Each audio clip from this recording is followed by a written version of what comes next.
네, 이번에는 전문가 눈에 띈 특징주 한번 살펴볼게요. 먼저 마르스 전문가께서 알서포트 가지고 오셨습니다. 자, 전문가님, 오늘 일별 시세를 보니까요. 오늘 보니까 1.49% 상승했는데 차트가 굉장히 네모네모하게 움직이고 있어요. 아무래도 최근에 상승세가 굉장히 커서 그런가 싶은데요. 이 종목 특징주로 가지고 오신 이유가 뭘까요? 네, 알서포트 같은 경우에는 제가 이 히든스탁에서 바로 미중 무역 전쟁 화웨이 제재 관련 수혜주로서 가져왔던 종목이라고 말씀드리겠는데, 근데 그 종목 물론 주가가 35%가량 급등이 나왔습니다. 수익 난 거 알겠는데 왜 가져왔냐고 물어볼 수 있을 것 같아요. 바로 아시겠지만 충분히 더 큰 상승이 나올 수 있을 만한 흐름세를 보여주고 있다는 거예요. 그 소리는 뭐냐 한다면은 지금 화웨이 제재 악재에 관련된 반사이익 수혜를 어디서 받고 있어요? 대한민국이 받고 있죠. 그러다 보니까 우리가 초반에 5G 상용화 이슈, 뭐 갤럭시 S10 5G를 세계 최초로 만들어냈다는 이슈, 그런 이슈가 아니라 화웨이 제재라는 미중 무역 전쟁이라는 새로운 이슈로 5G 관련주가 다시 급등하고 다시 상승세가 만들어지고 있다는 거죠. 그럼 얘기하는 게 우리가 지금 단기적으로 상승 나고 단기적으로 움직이는 다른 종목에 눈을 돌릴 게 아니라 5G, 바로 화웨이 제재에 대한 수혜를 받을 수 있는 5G 관련 종목을 찍을 필요가 있다는 말씀드린 거고요. 그 중에 하나가 알서포트였다는 거죠. 바로 RT, 리얼타임 엔터프라이즈, 말 그대로 5G 원격 솔루션 관련주가 알서포트였습니다. 근데 중요한 건 뭐냐? RT 관련주만 갈까요? 그렇지가 않아요. 오늘 나무기술을 본다 하더라도 5G 네트워크 NFV 관련주도 급등이 나왔었고요. 거기에 더불어서 실제 NFV 관련주 또 뭐 있어요? S넷도 올라갔고요. 비메모리 반도체도 올라갔고요. 지금 실제 5G 관련된 종목들 중에서도 신기술, 안암전자 뭡니까? 자율주행도 같습니다. 지금 종목들 보면은 자율주행, NFV, RT 여러 가지 관련 종목들이 다시 뜨고 있다는 거예요. 그럼 얘기하는 게 그 중에서도 대장주는 분명히 있다. 그렇기 때문에 우리는 5G 관련주를 과거에 뭐 OE 솔루션을 찍을까요? A스테크를 찍을까요? 그게 아니라 새롭게 저점에서 급등 랠리를 만들 수 있는 5G 종목을 잡아야 된다. 이 알서포트가 빨리 출발해서 35%였다면은 점점점 느리게 갈수록 뭐예요? 늦게 피는 꽃이 가장 크게 피고 늦게 피는 꽃이 가장 이쁘게 핀다는 거예요. 종목도 마찬가지로 처음 가는 게 아니라 뒤에 가는 종목이 가장 크게 가고 가장 강력하게 간다 말씀드리겠고요. 5D장 아직 남아있으니까 방송 끝까지 보시면서 그 종목이 뭔지 알아가시기를 바라겠습니다. 네, 우리에게 행복한 수익률을 가져다 주었던 알서포트 한번 진단을 해봤고요. 이번에는 강태곤 전문가님의 특징주 한번 살펴보도록 하겠습니다. 대한유팜 가지고 오셨습니다. 자, 오늘 살펴보니까 굉장히 좋았습니다. 오후 들어서 갑자기 쭉쭉 올라가더니 23.18% 그야말로 급등하면서 마감을 했는데요. 일별 시세 보니까 저 이거 이제 알 것 같아요. 우리 강태곤 전문가님 제가 패턴 알죠? 이렇게 물량 모아가다가 대량 거래량 팍 터지면서 급등하는 거 맞죠? 일단 뭐 틀린 말은 아닙니다. 하지만 대한유팜이라는 종목을 제가 들고 온 이유 중에 하나는 뭐냐고 하면은 이런 종목을 보면서 부러워하시는 분들이 있다는 거예요. 늘 급등하는 종목 보면서 야, 저 종목 급등한다, 부럽다라고 하시는 분들이 있는데 그런 분들을 통해서는 절대적인 성장이 나올 수 없다는 겁니다. 늘 우리는요, 다른 사람이 뭐 급등하는 수익을 봤다, 아니면 어떤 종목이 급등하는 걸 봤다고 하면 부러워할 게 아니라 저 종목이 왜 급등을 하는가, 왜 올라갔는가에 대해서 좀 더 알고 가야 된다는 거예요. 최근에 대한유팜이 오늘장에서 이제 오후장부터 수급이 들어오면서 강력하게 이제 상승, 이제 돼지고기값 상승에 따른 뭐 발사기 가지고서 급등을 해줬는데요. 중요한 거는 이 종목이 올라갈 만한 이 패턴, 올라갈 만한 이 이슈라든지 올라가기 직전에 보였던 이 행동이 있었느냐 없었느냐입니다. 제가 늘 여러분들에게 강조를 했던 게 있죠. 자, 대한유팜이라는 종목도 뭐가 나옵니까? 고점 때부터 과대 낙폭대를 끌어내린다고 하면 뭐합니까? 분명히 여러분들이 제가 늘 말씀드렸던 거. 주가가 고점대 돌파하면서 강력한 하락 추세가 나옵니다. 그러면서 뭐 했습니까? 2019년도에 들어서 이번 연도에 딱 들어서 어느 순간 이 하락 추세를 끝내는 구간대 돌파가 나왔다라는 거예요. 앞서 한번 간단하게 살짝 그냥 띄웠다가 무너진 게 아니라 뭡니까? 정확하게 돌파가 나와서 지켜주는 구간대가 나와주고 있었다. 그러면서 대한유팜이라는 종목이 일봉상 패턴을 본다 하더라도 뭡니까? 역시나 이제 여러분들 일봉상 패턴을 봤을 때도 쫙 끌어내렸을 때 뭐합니까? 분명히 누구나 다 알 수 있는 사실. 돌파가 나오면서 지켜주고 물량 모아가는 구간. 이런 겁니다. 긴 시간 동안 과대 낙폭 하락을 만들었던 종목, 특히나 지금 하락장이었죠. 하락장에서 이런 하락 과대 낙폭을 만들었던 종목이 뭐 해주느냐, 이 상승 돌파가 나와주면서 주가를 터치해주고 물량을 모아가는 구간대가 나온다. 이거는 조만간 주가가 급등하기 위한 패턴이란 겁니다. 자, 여러분들이 이 코스닥 시장도 살짝만 보셔야 돼요. 뭐가 있느냐, 자, 코스닥 시장도 지금 이제 우리가 여러분들이 보고 간다고 하면요, 과거에도 똑같아요. 2017년도 7월달, 이때도 뭡니까? 북한과 미국이 이제 서로 불바다를 만드네 마네 하면서 지정학적 리스크를 가지고 시장을요, 단기간 고점 대비 고점 대비 저점까지 8% 정도 이제 하락을 시키고 뭐 합니까? 순간 잘 올라가던 종목이 하락을 시키고 뭐 한다?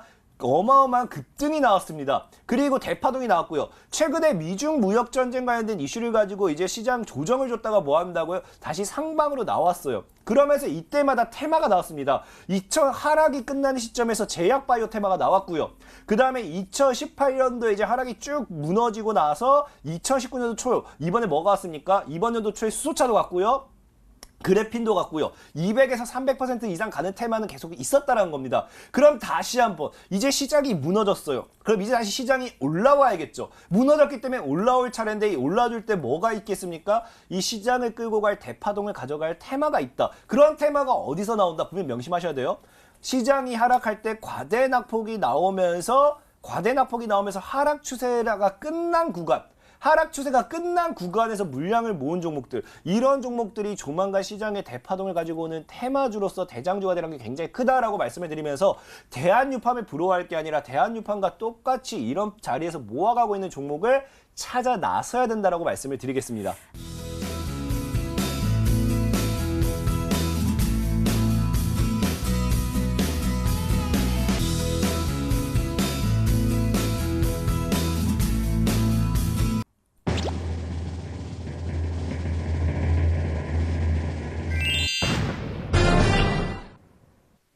가 정답이었습니다. 저는 이 종목 사실 처음 보는 종목이거든요. 이 종목 가격 전략 좀 잘 좀 세워주세요. 네, 링네트 같은 경우에는 일단은 뭐 우리가 흔히 좀 정책적인 이슈가 있다고 말씀드리겠는데, 거기 더불어서 5G 클라우드에 관련된 수혜가 들어간다 말씀드릴 수 있을 것 같습니다.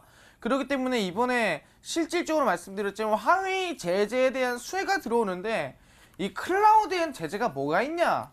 이번에 마이크로소프트사에서 만든 클라우드에 대해서 화웨이를 못 쓰게 만들겠다고 밝혔습니다. 그러다 보니까 마이크로소프트 클라우드 안 쓰면 어디 거 써야 돼요? 딴 데 거 써야겠죠. 어디 거 앞에 있는 거, 어디? 한국 거 써야겠죠. 그렇기 때문에 한국에 대한 수혜가 클라우드가 들어가는 거고, 규모가 300조 규모고요. 거기에 맞춰서 국내 기업들이 수혜를 받고 올라갈 가능성이 높다는 말씀드린 겁니다. 링네트 보시면 아시겠지만 최근에 주가 거래량 들어와 주면서 반등세가 나와줬습니다. 근데 중요한 게 뭐예요? 이 거래량 대비해서 지금 거래량 반절도 안 들어왔습니다. 적어도 절반은 들어와야 주가가 그래도 매도를 쳤구나, 물량이 털렸구나 보는 건데, 지금 보시면 아직도 지금 이 고점 부근에 있음에도 불구하고 거래량이 안 나와주고 있거든요. 얘기하는 게 한 번 더 반등이나 상승 볼만하다라고 말씀드리고요. 링네트 매수가 드리겠습니다. 매수가는 시초가 이하입니다. 항상 얘기했지, 음봉이 나오면 매수하시면 될 것 같고요. 손절가는요, 저점에 있는 매물대 4,500원 원칙적으로 잡고 가시면 될 것 같고요.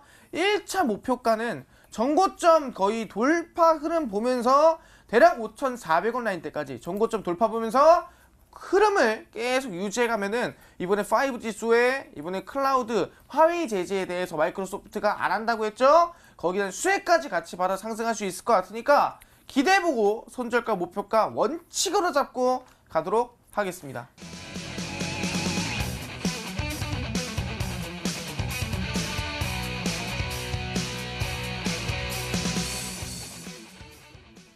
역시 그 반사 이익을 받을 수 있는 미중 무역 분쟁의 수혜주 가지고 오셨나 봐요.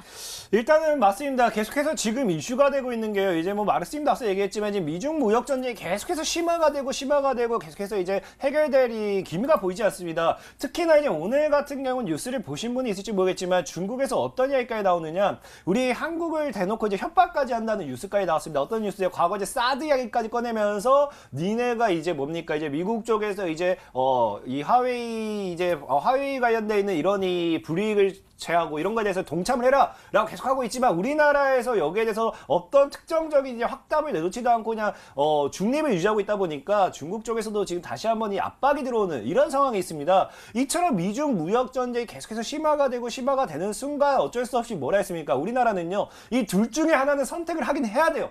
그럼 이 과정에서 반사이익을 받는 이 수혜주들이 분명하게 나온다는 겁니다. 최근에는 히토류 관련된 종목들이 올라갔다라고 하면요 이제 이거 이후에도 계속해서 나온다. 분명히 이제 히토류 관련되어 있는 거는 이제 시작일 뿐이지 앞으로도 반사이익을 가지고 가야 될 종목들은 차례대로 계속 나올 거고요. 오늘 여러분들에게 소개시켜드릴 종목 역시도 미중 무역 전쟁이 심화가 되고 심화가 될수록 거기에 대한 반사이익에 대한 기대를 해볼 수 있다라고 말씀을 드리겠습니다. 네, 얼른 두 번째 힌트 열어보도록 하겠습니다. 강태공 전문가님의 두 번째 힌트입니다.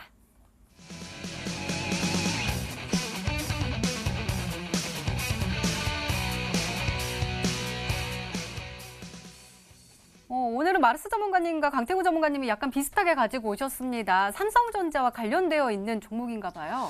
일단 이게 삼성전자와 관련되어 있다라고는 말씀을 못 드려요. 이게 삼성전자가 130억 투자한다라고 해가지고 삼성전자 관련된 수혜주다라 착각할 수도 있는데 잘 알고 가셔야 돼요. 최근에 이제 계속 뉴스가 나오는 게 뭡니까? 삼성전자에서 이제 그 이야기했던 대로 130조 가량의 이제 투자는 계속 할 거다. 여기에 대한 우리가 적극적인 지원도 할 거고 계속해서 그대로 이행할 거다라고 이야기 계속 나오고 있어요.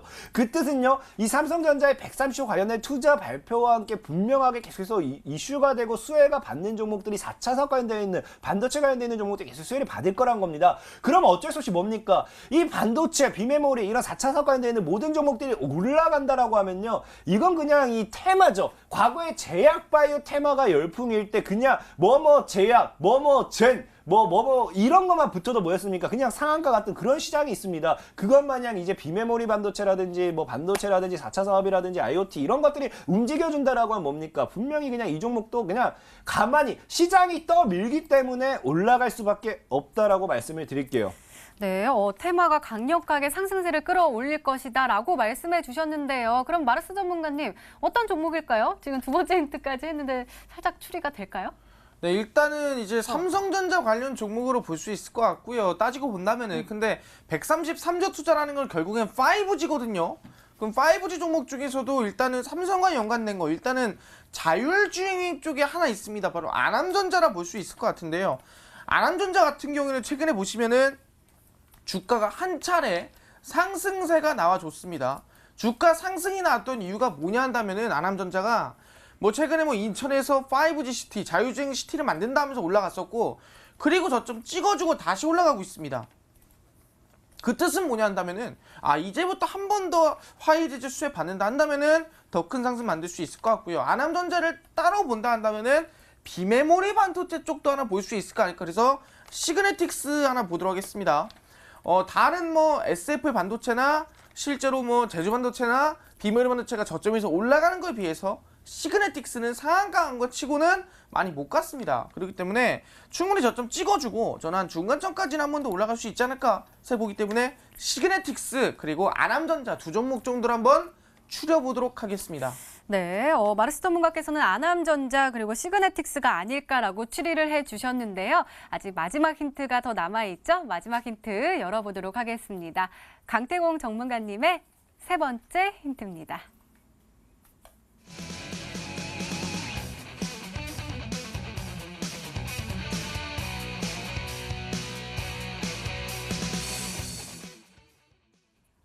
무려 2년 동안 누군가가 모으고 있다라는 뜻이에요?